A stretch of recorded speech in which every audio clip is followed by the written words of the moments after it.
Ustedes, y sorry que me ponga con estas cosas, pero ¿ustedes creen que si tus padres son criminales, sus hijos también lo serán, como herencia familiar? ¿Cuántos son los políticos que en este momento nos están demostrando que sí? Porque claramente no se trata de ideología, no se trata de ser de derecha, del capital, no se trata de ser de izquierda. Bueno, el socialismo del siglo XXI, bueno, lo disfrazan en correísmo, que no puedes llamarlo correísmo a una cosa que no es ideología, pero tal vez sí sea una tendencia, ¿verdad? Y esa tendencia es herencia.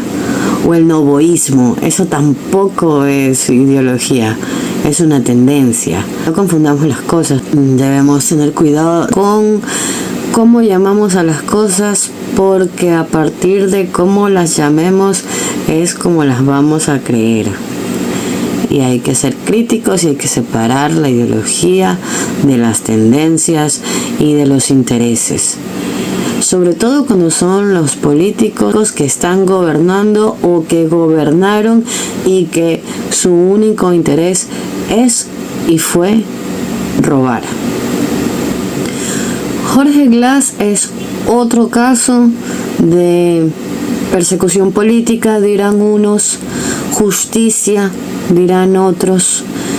Pero en todo caso fue sentenciado a 13 años de prisión y va a ser apelado por su equipo jurídico. Y lo mismo se está viendo en España con un senador y presidente de partido de Pedro Sánchez. Pero estos son como horrores mínimos si nos fijamos en Trump, en Israel, en Irán, en los países africanos que fueron colonizados por los franceses, la violencia que hay en África, las dictaduras en Asia, en Centroamérica, en Venezuela, o la política de gobierno que cambiaría la Argentina. Y realmente es como una especie de burla a la crisis económica en la que se encuentran, así como la crisis social, de seguridad jurídica, de instituciones públicas, política en la que está el Ecuador. Aunque algunos dijeron que atrapar a Fito era show, a mí lo que me parece show es ese audio que está corriendo ahora en que se supone que Fito hizo un acuerdo con el ministro del Interior, John Reinberg, para encontrarse, porque hasta hicieron videollamada en la que hablaron. Y entonces, ¿a qué tratos y con quiénes estaba acostumbrado Fito? Si creía que el ministro del Interior se iba a acercar a él, a reunirse en la casa en la que estaba en Montecristi, porque ya no es Manta, sino que es Montecristi. No entiendo tampoco la razón por la cual empiezan a pasar ese audio, pero me parece un showzazo, porque si entonces Fito estaba acostumbrado a reunirse con ministros para llegar a acuerdos, esto implica que desde que fue preso en el 2011 y se escapó en el 2013, pues entonces todo esto que hablan de que hubo acuerdos con los correístas, con los Latin King, con los Ñeta y claramente con organizaciones de crimen organizado, narcotráfico, asesinato, extorsiones, entonces también existieron. Eso me parece show, porque es seguir deslegitimando a los correístas, quienes dijeron desde tiempos de campaña electoral de hace pocos meses que Noboa ya tenía a Fito en Manta. Y finalmente Fito sí fue encontrado. Bueno, la primera noticia fue que en Manta tal vez se equivocaron porque no conocen el territorio y porque es muy cerca y porque está junto a Montecristi. Pero a eso sí le puedo llamar show. Porque ¿para qué necesitamos seguir pasando audios y andar hablando de Fito cuando no han podido resolver el tema de la extradición, no han podido obtener mayor información? Daniel Salcedo acaba de hablar sobre el asesinato de Fernando Villavicencio. El caso Metástasis vuelve a flotar y por ende el narcotráfico en autoridad portuaria y en otras instituciones gubernamentales como las de justicia, los ministerios, los GATS, las agencias de tránsito. Ahí tienen el caso de, lamentablemente, de Cristian Mendoza, quien según el gobierno era guardaespaldas de Fito. Veremos si es verdad. Y que fue parte de esta institución por 13 años.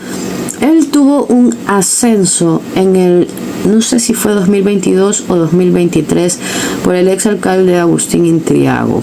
Sin embargo, a mí me queda revoloteando un poco en la mente la idea de que cuando Fito está en Manta, Manta sabe que él está ahí. La gente, los rumores se escuchan, son cosas que se saben. Y no serían simples rumores basados en nada, sino bajo el concepto de que Fito mantenía la paz en la ciudad y así se mantenía segura y no había homicidios intencionales en la gran cantidad que empezaron a ver, y que los choneros comenzaron a tener muchas bajas en los barrios por parte de otras bandas delictivas que hasta este momento pues no se ha identificado exactamente quién hizo qué. Y hasta el momento el ministro Reinberg hace varios meses dijo que en los gobiernos autónomos había gente de estos grupos organizados criminales dentro de las instituciones. Sin embargo, ahora varía un poquito el término y se refiere solamente a las agencias de tránsito, claramente por la detención de Cristian Mendoza de la Agencia de Tránsito de Manta, de la empresa pública de tránsito y movilidad de Manta. En esa institución varios agentes de tránsito han sido asesinados, además del ex director, y ante estas palabras del ministro Reinberg aparece la alcaldesa Marciana Valdivieso, la primera autoridad en decir algo al respecto de que abren las puertas de la institución para que sea investigada. Y si conversó con el ministro, si es que solamente esa parte es verdad, pues entonces, claro, tenían que realizar operaciones de todos modos para que confiara en el gobierno y poder realizar esta operación. Por eso les digo que a mí me parece show este tema, porque lo deja muy mal parado a Fito. En el sentido de que es muy normal que la policía o las Fuerzas Armadas hagan estas negociaciones, por ejemplo, en los casos de secuestrados. Es como una película. Entonces, yo lo que digo es que lo deja mal parado en el sentido de cuán crédulo eres o como que se le durmió el diablo. Insisto en cuán acostumbrado estaba a negociar con gobiernos anteriores. Y claramente no solamente hablo de Rafael Correa, pero Lenín Moreno ha denunciado cosas también. Pues eso debería formarnos algún tipo de opinión o criterio. Y claro, no necesariamente tenemos la verdad, porque esas cosas secretas no tenemos acceso. Y volviendo, última sentencia, Jorge Glass. La reconstrucción por el terremoto. Si ustedes han ido a Puerto Viejo o a Manta, se ve que no hubo tal cosa. De hecho, con el gobierno de Guillermo Lasso fue que se empezaron a hacer 1 o 2 puentes. Ellos le llaman puentes, son pasos a desnivel. Y como les dije en un video anterior sobre este tema de Fito, no recuerdo si fue el primero o el segundo que publiqué, esas obras, o por lo menos eso era lo que a mí me dijeron hace 5 o 6 años atrás, estas decisiones fueron acordadas. Siempre se habló de que esos pasos a desnivel en Manta al menos nunca fueron necesarios. Por ejemplo, está el número 4, que es imposible hacerlo porque no pueden derribar el monumento de la tejedora al ser un monumento patrimonial. Entonces, ¿cómo fue que se planificó esa obra? Es terrible imaginar la miseria moral de este ciudadano, de esta rata despreciable. O sea, hablemos directamente. Una rata, Sí, sí. sí. Entonces, no deberíamos perder la capacidad de indignación. Parece que los ecuatorianos nos hemos acostumbrado a este tipo de delitos y creemos que son normales. No son normales. Es un delito espantoso. Y el tipo merece esos 13 años de cárcel. O sea, hicieron obras que no son necesarias y para esas obras innecesarias contrataron a empresas de la familia de Carlos Bernal. O sea, usaron los fondos para hacer obras no prioritarias y para beneficiar a la familia del señor Bernal. Y revisar la lista de obras que se hicieron, de obras mal hechas o innecesarios, es abrumador. Veamos, uno de ellos, el Parque Las Vegas. El Parque Las Vegas no existía antes del terremoto, no había parque. Y fue construido en una zona donde o sea, se producen muchas inundaciones.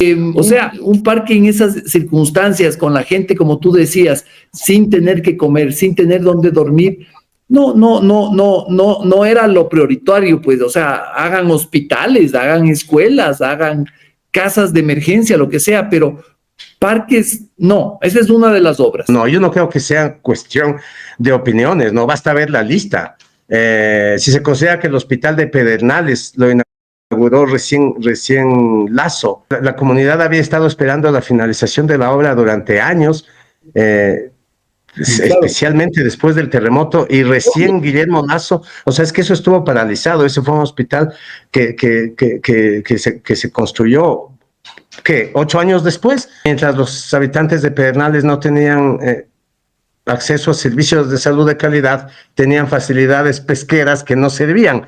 O sea, no es demasiada subjetividad decir que en realidad construyeron obras, priorizaron obras que no debían ser priorizadas, ¿no es cierto? Todavía hoy, Martín, en la zona de Pedernales hay niños que asisten a clases en instalaciones provisionales, que no reconstruyeron sus escuelas que se destruyeron. Claramente en Esmeraldas nunca hubo tampoco tal reconstrucción. Nosotros nos hemos acostumbrado a que no, a que está bien si roban, si hacen media cosa.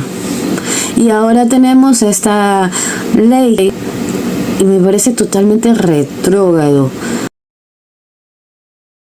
Y por ahí también escuché uno de los discursos de algún asambleísta de ADN, no recuerdo ni el nombre, pero que otra vez retomó la discusión del 2023. No la inició él, pero sí salió un periodicazo por parte de Diario Expreso en ese tiempo, en que hablan de que los GATS municipales, provinciales, juntas parroquiales, gastaban mucho dinero en eventos públicos, conciertos, ferias y demás. Los GATS siempre dicen que esto genera movimiento económico en la ciudadanía. Vamos un poquito más allá. Aquí, en este país, no hay una institución pública que genere una industria cultural, una industria artística, ni tampoco viene la empresa privada a invertir en los músicos o en los artistas ecuatorianos, así como sucede en Colombia, y que tienen a grandísimos artistas nuevos como Karol G, Feid, Camilo, etc. Aquí ni siquiera se esfuerzan para que el uno por uno se haga. Aquí ni siquiera el gobierno nacional utiliza canciones de músicos ecuatorianos para que sean más escuchados y puedan tener una mejor economía. Aquí no hay industria. Entonces, esos eventos son claves para las familias que viven del arte, de la cultura. Aquí en Ecuador, el gestor cultural tiene que ser todo. Gestor cultural, periodista, redactor, relacionista público, fotógrafo, diseñador gráfico, llevar cartas, contador, buscador de auspiciantes. Es un montón. Como para que un asambleísta muy ilustrado, claro, venga a decir simplemente que los GATS gastan mucho dinero. Ya, ok. ¿Y qué está haciendo tu Ministerio de Cultura y Patrimonio? ¿Qué están haciendo? ¿Qué están haciendo? Nils Olsen ya cumplió con la lista en Spotify de músicos ecuatorianos de la que ofreció para campaña, pero no a rajatabla. Con todo respeto, exministro, pero le hago acuerdo. Con todo respeto, exministro, pero yo sí recuerdo. En fin, en este momento yo solamente soy una ciudadana. Nada, a veces este medio también sirve para desahogo, no solamente para informar a la gente. Y si ustedes comparten lo que yo pienso, pues déjenme sus comentarios aquí. Si no comparten, dejen sus comentarios con respeto, porque no, aquí no es lugar para insultos ni nada de esas cosas. Yo nunca he sido una persona que insulta en redes sociales. No nos dejemos que nos roben, estemos más atentos, seamos más críticos, hablemos cuando tenemos que hablar, no tengamos miedo a quejarnos de las cosas que hacen mal y que nos perjudican. Pero creo que en el marco del respeto es válido. Yo no creo en ser carne de cañón, nunca he creído en ser carne de cañón y en salir a las calles con gobiernos represivos que te pueden llevar a la muerte, como han pasado. Yo sí fui parte de marchas cuando tenía 15 años de edad en contra del TLC y estas cosas, marchas reivindicadoras de derechos y de la ideología que he tenido desde entonces, pero nunca he creído en ser carne de cañón. Que estén muy bien. La vida es brevedad, duele velar, así que llévela con levedad, la frecuencia hoy elévenla. Me crié con Horacio Quiroga envolviendo en niebla la duermevela a mi abuela, no llegó a verme hacer poesía. No es raro que mire el cuaderno y le diga de qué forma te amaría si a mis recuerdos los formatea María. Mil maneras de decir manera, que la historia me juzgue por hacer golpear marea contra los hijos de la madera con los hijos de la madera. Papel y lápiz para ser más específico. Las hojas de los clásicos son hijas de lo cíclico. Converso con políticos que no saben qué es un polítopo convexo o el contexto de un tipo como yo, tosco pero listo, que hace rap por pocos dígitos. La ropa en la silla ya no es monstruo para los chicos porque el estímulo rozó lo patológico. Niños con ídolos de cartón sueñan ser íconos de la comunicación a través de emoticono, adulto enfermo de odio crónico. Les molesta mi tez, mis modismos, mi degradado cónico. El que se te ríe desde arriba es un alcohólico hegemónico. Es cómico.